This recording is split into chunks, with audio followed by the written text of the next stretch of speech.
NDA की प्रत्याशी मिथिलेश पाल हमारे साथ मौजूद हैं और मीरापुर उपचुनाव में इनका जो बोलबाला था काफी देखने के लिए मिला। लेकिन साथ ही साथ इनकी टक्कर जो मानी जा रही है वो समाजवादी पार्टी से मानी जा रही है। लेकिन अभी तक 2 राउंड पूरे हो चुके हैं काउंटिंग के और मिथिलेश पाल अभी आगे चल रही है। हमारे साथ है, बातचीत करते हैं। मिथिलेश जी, अभी तक तो लीड ले रखी है, क्या लग रहा है आगे क्या होने वाला है? बस आगे भी लीड खत्म नहीं होने की, लास्ट तक जीत होगी। जीत होगी। चुनाव कैसा रहा आपका? काफी आरोप प्रत्यारोप का दौर चलता रहा। इस दौरान वोटिंग जिस दिन हुई उस दिन भी ये हुआ। हाँ, तो ये तो चलता ही रहता है, जहाँ जो हुआ वो तो भाई। विपक्ष पार्टी ने कई हंगामा किया, आपस में लड़े और पथरावबाजी हुई, उसमें तो हमारा कोई लेना देना था नहीं। और हमारा तो पहले भी फेयर चुनाव लड़े हैं, अब भी फेयर ही चुनाव लड़े हैं। और ये जनता जानती है कि कौन अच्छा है कौन बुरा है, और हमेशा बुराई पर अच्छाई की जीत हमेशा होती है, और जनता भी जानती है इस चीज़ को। लेकिन विपक्ष वाले ये कह रहे हैं कि सरकार जो है सत्ताधारी वो कहीं ना कहीं दबाव बना रही है और मुस्लिम वोटरों को वोट डालने से रोका गया है। 50 और 57% पोल हुआ, तो आप कैसे कह सकते हैं कि कि वोटरों को वोटों से रोका गया है? कहीं नहीं रोका गया, बिल्कुल फेयर चुनाव हुआ है। और मैंने भी देखा, फेयर गड़बड़ तो उन्होंने करने की कोशिश की थी, सपा वालों ने। उन्होंने किन्होंने? कादिर राणा जी ने कहीं गांव कमेड़ा में मेरे से आज पूरे घंटे पहले निकले थे वो। मेरे जब मैं गई, मेरे एजेंट ने मुझे बताया, उससे पहले फ़ोन करके बताया था। तब मैं वहाँ पहुँची घूम घाम के इधर उधर से, तो कादिर राणा जी जा चुके थे। एजेंट ने मेरे बताया कि यहाँ पे उन्होंने पुलिस के ऊपर दबाव बनाया, लगभग 1 घंटे तक फर्जी मतदान कराया।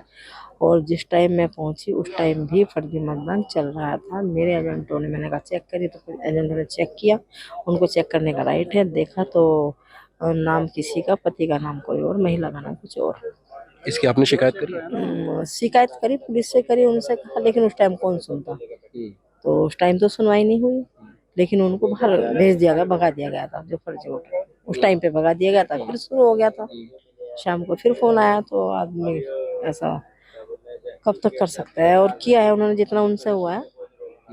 तो आप जैसे 2009 में मिल लड़ी, तब भी कादिर राणा के परिवार के सदस्य आपके सामने थे, अब भी ऐसा ही है, तो इतिहास दोहराया जाएगा अब? जी, दोहराया जाएगा, बिल्कुल दोहराया जाएगा। जनता तो सब जानती है अच्छा बुरा कौन है। उस टाइम पे तो बसपा की गवर्नमेंट थी, और कादिर राणा जी उस टाइम पे मौजूदा एमपी थे, और उनका भाई नूर सलीम राणा चुनाव लड़ रहा था। और मैं सेम गठबंधन था, भारतीय जनता पार्टी का, राष्ट्रीय लोकदल का। राष्ट्रीय लोकदल के सिंबल पर लड़के के निशान पे मैंने चुनाव लड़ा। जनता ने उस टाइम पे भी मुझ पर अपना भरोसा जताया, विश्वास जताया, और जनता ने अपना आशीर्वाद के रूप में अपना कीमती वोट देकर मुझे अपनी सेवा करने का मौका दिया था। और अब फिर जनता ने दोबारा मुझे मौका देने जा रही है अपनी सेवा करने का। अपना प्यार आशीर्वाद देकर वोटिंग वाले दिन उन्होंने तो मुझे अपने विजय श्री दिलाने का काम किया था। मुख्यमंत्री का एक नारा था, बटेंगे तो कटेंगे। इसका असर हरियाणा में देखने के लिए मिला, तो भारतीय जनता पार्टी की जीत हुई। यहाँ पर भी इस नारे को बुलंद करते हुए भारतीय जनता पार्टी के मुख्यमंत्री और अन्य कार्यकर्ता नेता दिखे। लेकिन इसी बीच एक नारा अखिलेश यादव ने दिया कि जुड़ेंगे तो जीतेंगे। इसको लेकर आपको क्या कहना है? अखिलेश यादव ने जिस दिन वोटिंग चल रही थी उस दिन प्रेस कॉन्फ्रेंस कर कर कई आरोप लगाए थे। देखिए, अखिलेश यादव जी तो हमेशा आरोप लगाते रहते हैं, विपक्ष तो हमेशा आरोप लगाएगा। हमेशा ही चुनाव निष्पक्ष होते हैं, और जनता का काम है वोट देकर चुनना, और जनता ही चुनती है। कोई मशीन वगैरह में कोई गड़बड़ नहीं होती, और न ही ऐसा पहले हुआ, और न ही अब हुआ, और न ही आगे होगा। और आप उसका क्या अर्थ निकालना चाहते हैं, ये तो मैं नहीं जानती है जनता क्या अर्थ निकालती है उसका। लेकिन हर शब्द के दो न अर्थ होते हैं।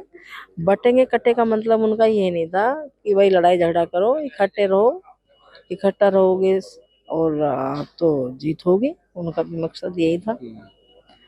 हमारे मुख्यमंत्री जी का भी यही कहना था कि अगर आप लोग इकट्ठे रहेंगे, संगठित रहेंगे, तो आप लोग जीतोगे। अगर आपस में लड़ोगे, बिरादरीवाद में बटोगे, तो हारोगे। ये मतलब था उसका। अब असुद्दीन ओवैसी के पार्टी के कुछ कार्यकर्ताओं पर मुकदमे दर्ज हुए। मीरापुर में जब वोटिंग चल रही थी तो उन्होंने ट्वीट करके ये कहा कि योगी सरकार शासन नहीं कुशासन है। देखिए, ये तो आप भी देख रहे हैं, जब से सरकार बनी है मोदी जी की और योगी जी की, और गठबंधन की, तो क्राइम तो कम है, आप भी देख रहे हैं। और क्राइम करता कि कोई जाति धर्म नहीं होता, वो किसी भी जाति और किसी भी धर्म का हो सकता है, उसमें तो कोई कहने वाली बात ही नहीं है।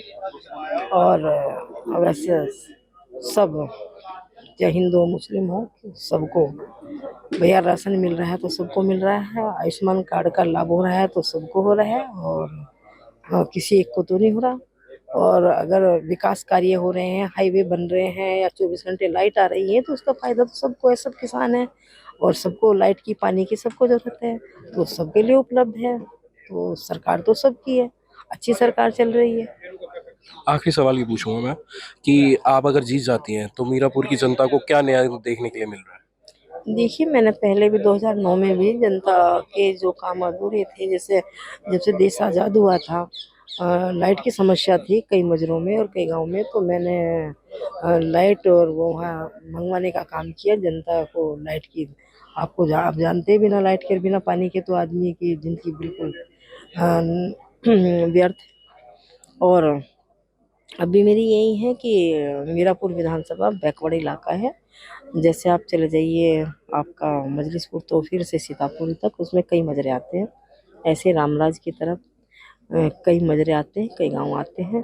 तो उसमें शिक्षा, मतलब स्कूल की कमी है दोनों साइड में। तो मेरी पहली प्राथमिकता रहेगी कि बच्चों को शिक्षा के लिए इंटर और डिग्री कॉलेज बनवाने का कार्य करें। बहुत बहुत शुक्रिया बात करने के लिए। ये थी हमारे साथ मिथिलेश पाल, जो कह रही हैं कि जो लीड है वो बरकरार रहेगी और इनकी जीत दर्ज होगी, और जीतने के बाद जो शिक्षा है बच्चों के लिए खास तौर पर शिक्षा को लेकर काम किया जाएगा, और मीरापुर की विधानसभा में विकास की लहर देखने के लिए मिलेगी। अनमोल शर्मा, टीवी 9 उत्तर प्रदेश, मीरापुर, मुजफ्फरनगर।